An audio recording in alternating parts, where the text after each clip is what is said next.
दिनैहाय जानाखि जों प्रेस मिट लादों दा माने नोंथांमोना नुदों जानो हागौ जोंनि एनएलएफबिनि नामाव एसे गुलाय गुजाय खोनादों जानो हागौ नोंथांमोना दा बिनि इस्युखौ लानानै माखासे जिनिसफोरखौ आं दा सावरायनो सानदों जोङो थांनाय 28 तारिख मार्चनि 2022नि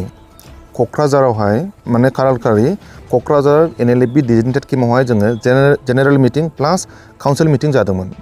बेहाय जोङो माखासे जोंनि जानाखि केडार्सफोर दङ एनएलएफबिनि जानाखि ससियेल एन्टि ससियेल एक्टिभिटिस मावबाय थादोंमोन बेखौ जोङो डिसचार्ज होनाय जादों। दा माखासे जोंनि जानाखि केडार्सफ्रा डिसचार्ज जादों जों बिनि लिस्टफोरखौ जों नोंसोरनो गथायगोन जाहाथे बिसोर दा खामानि मावगासिनो दं जानाखि खामानि मावगासिनो दङ जोंनि एनएलएफबि आफादनि नाम लानानै बेखौ थारमाने जों हाबजानाय मोनाखै। दा खोनानो मोन्दों मैया सनितपुर जिल्लायाव दे होनदों दि निउस पर्टेलफ्रा होनदों एनएलएफबि हमदों आथिङाव गावदों आरो सोरखौबा उल्टापानियाव एनएलएफबि हमदों गावदों बेबायदि खोथा ओंखारदों। सनितपुराव जानाखि हमजादों जानाखि मानसिफोर हमजादों सोरबा गेन्द्रा बे नाम खोनादों एक्जेक्टलि डिटेल्स रिपर्ट दङ खिन्थु नामफोरखौ गोसोआव गैजोबा खिन्थु बिसोरो एनएलएफबि आफादनि मानसिफोर नङा। ओमफ्राय जानाखि उल्टापानियावहाय दाखायत खालामनायावहाय रां लुथिनायाव हमजानानै गावथारजानाया सेंग्राया नंगौ बियो एनएलएफबिमोन थिगानो खिन्थु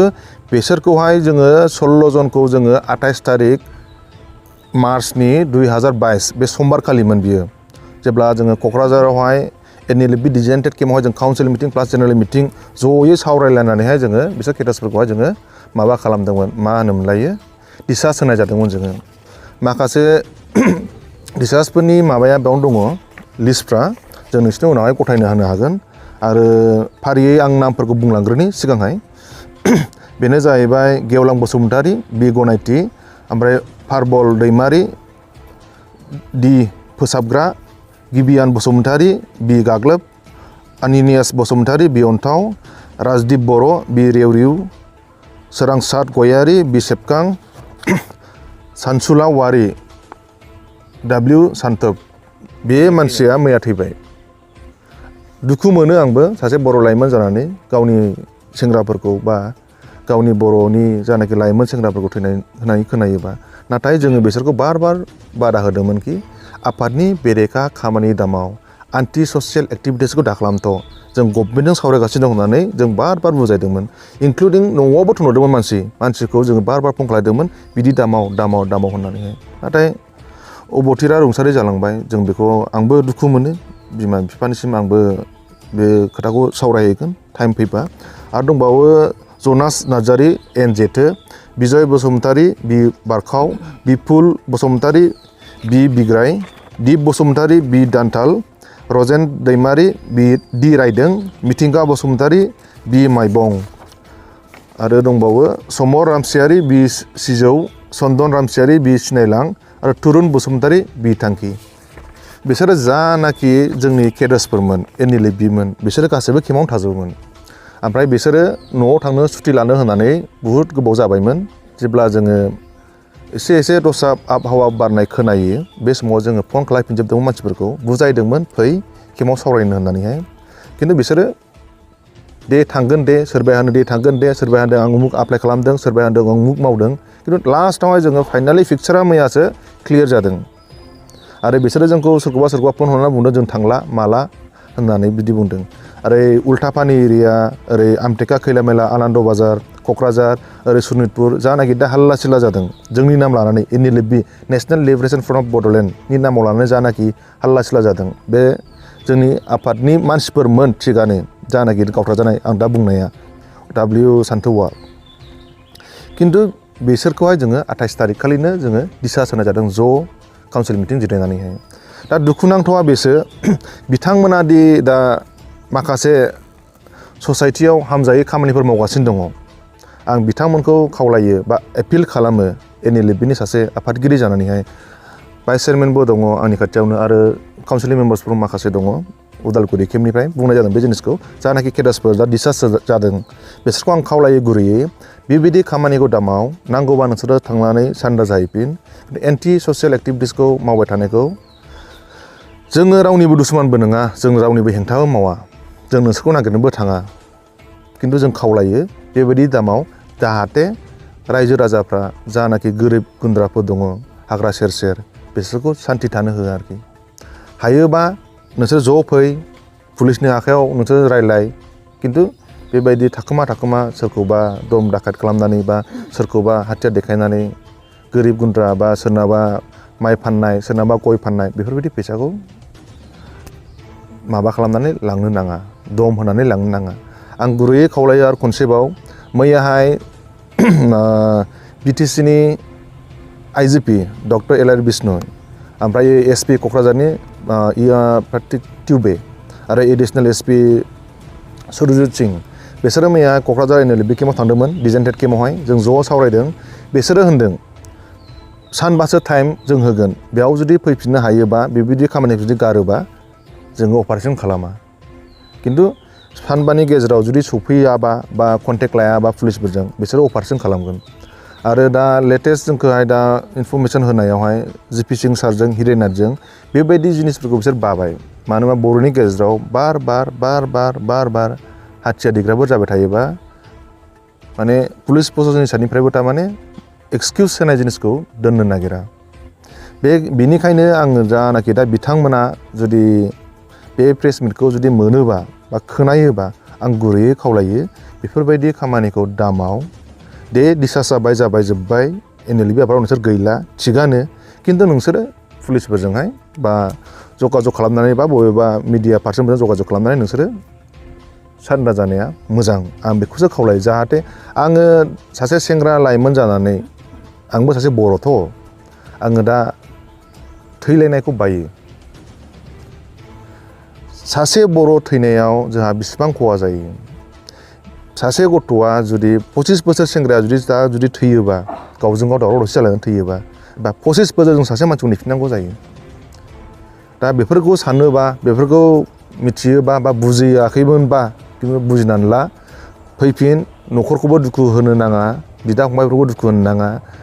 दा जुदि नोंसोर जुदि बिदि उत्पात खालामबाय थायोबा न'खराबो प्रेसार मोनगोन बिमा बिफाफ्राबो दुखु मोनगोन बुहुत रोखोमनि जालांनायनि चान्स दङ आरोखि बिनिखायनो बिथांमोनखौ आं खनसेबाव आरोबाव गले गले गुरैयै खावलायबावो बिदि खामानिखौ गार आरो नोंसोरो पुलिसनि आखायाव बा माबा मोनसे संगठननि थ्रुयै पुलिसनि आखायाव गथायनानै ला ओमफ्रायो दा मैयानि घटनाखौ आङो बुंफिनबावनोसै सनितपुरनिखौ आरो उल्टापानिनिखौ उल्टापानिनि केसा जाहैबाय बिसोरो दाख्लैहाय बे आनन्द होननाय साइडआव बे आनन्द होननाय बे मा होनोमोनलाय आनन्द बाजार चिरां गोलैयो आरोखि बेयो नङा बे जायगा जाथाय जाग्रोनाया बे थिख्लागुरि मिलन बाजार साइडनियाव जानाखि घटना जादों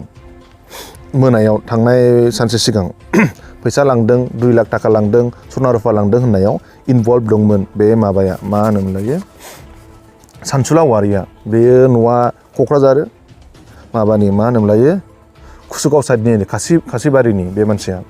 बेखौ जेब्ला हमनानैहाय खारदों ना मादों होनदों जोंथ' पुलिसफोरनि बुंनायसो बियो खिन्थु इनकाउन्टाराव थैदों होनदों आरोखि माने गाव जादों खारनायावहाय बेखौ जोंनो मैया खोन्थाफैदों ओमफ्राय बिसोरबो दुखु फोरमायफैदों जोंबोथ' बिदि गावनो सानाखैमोन नाथाय आखायाव हाथियार दङ बेखायनो जोंखौ गावनायखाय जों गावनांदों होननानै मैया खोन्थाफैना लादों आरोखि बिसोरबो दुखु फोरमायदों गेजेरावहाय थारमाने जोंबो बेबायदि बर' लाइमोनफोरखौ बिदि गावनो जोंबो लुगैया जों थैजानोबो लुगैया होननानै बिथांमोनाबो फोरमायफैदों दा साननो हागौ बा माखासे मानसिफ्रा ससियेल मिडियायाव नुयो उमुक लिरो माबा माबि लिरलाबायो दा आसेहल आङो दा एनएलएफबि जानाखि जों संगठन दङ मोननै केम्प दङ जोंना दा मोनसेया जाहैबाय उदालगुरि नैबे दा प्रेस मिट होनाय जायगा मोनसेया दङ क'क्राझार दा बे मोननै केम्पआव मा प्रब्लेम जादों मा प्रब्लेम जायाखै बाहेरनि मानसिया बारा मिथिया जों मिथियो बांसिन जों मा फेस जायो मा फेस जायाखै जोंनि सावरायनायाबो आवगायलांगासिनो दङ जेब्ला मोनसे स्टेजआव आवगायहां जायो अब्लानो मोनसे प्रब्लेम क्रिएट जानानै होयो दा आङो बिटिआर गभर्नमेन्टखौबो खावलायो जाहाथे जोंनि सावरायनायावहाय बिथांमोना दे हेफाजाब दाहोथों नाथाय हेंथाबो दाहोथों आं बेखौ खावलायो बिटिआर गभर्नमेन्टनिफ्रायबो जोङो दा रावनिफ्रायबो जों फाइनान्सियेल हेल्प मोना आसाम गभर्नमेन्टनिफ्राय एसे एनै सफैयो खिन्थु केम्प मोननै सालायनो बे हाया बिटिआर गभर्नमेन्टनिफ्रायथ' जों मोनखाया होबा लागोन आरो होखायाबा आरो जों नाङा जों खस्थ' खालामगोन आरो आंनि गासैबो जानाखि मावथि लोगोफोर दङ एनएलएफबिनि जानाखि दा केडेट्सफोर दङ जायहा एसे बोराबनानैहाय बिदिनो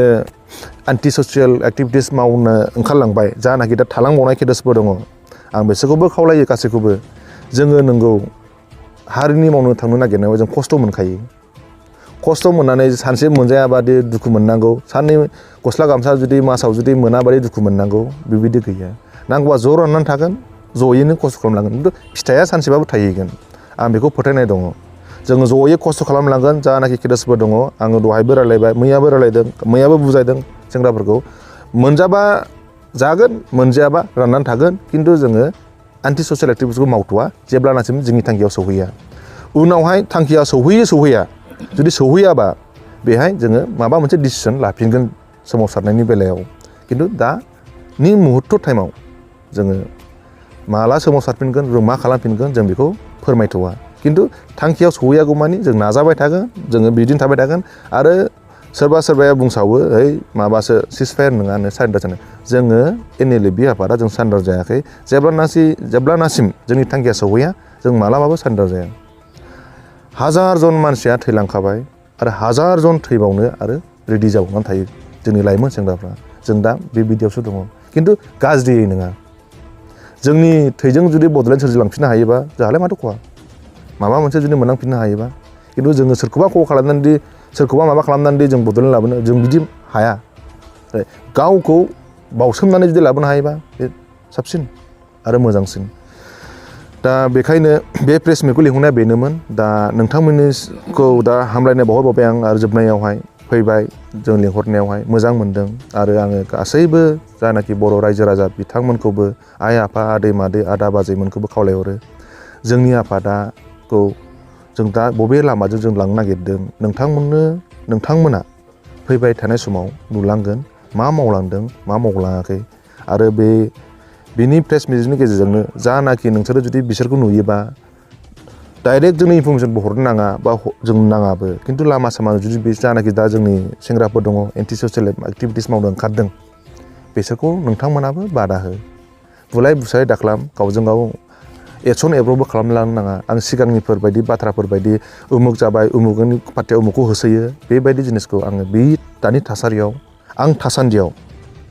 एनएलएफबिनि आफादगिरि आं थासान्दियावहाय आं गावजों गाव मालाबाबो थैनि बाना गेलेनो लुबैया आरो जोंनिफ्राय मालाबाबो एरसन एब्रब जानाय नङा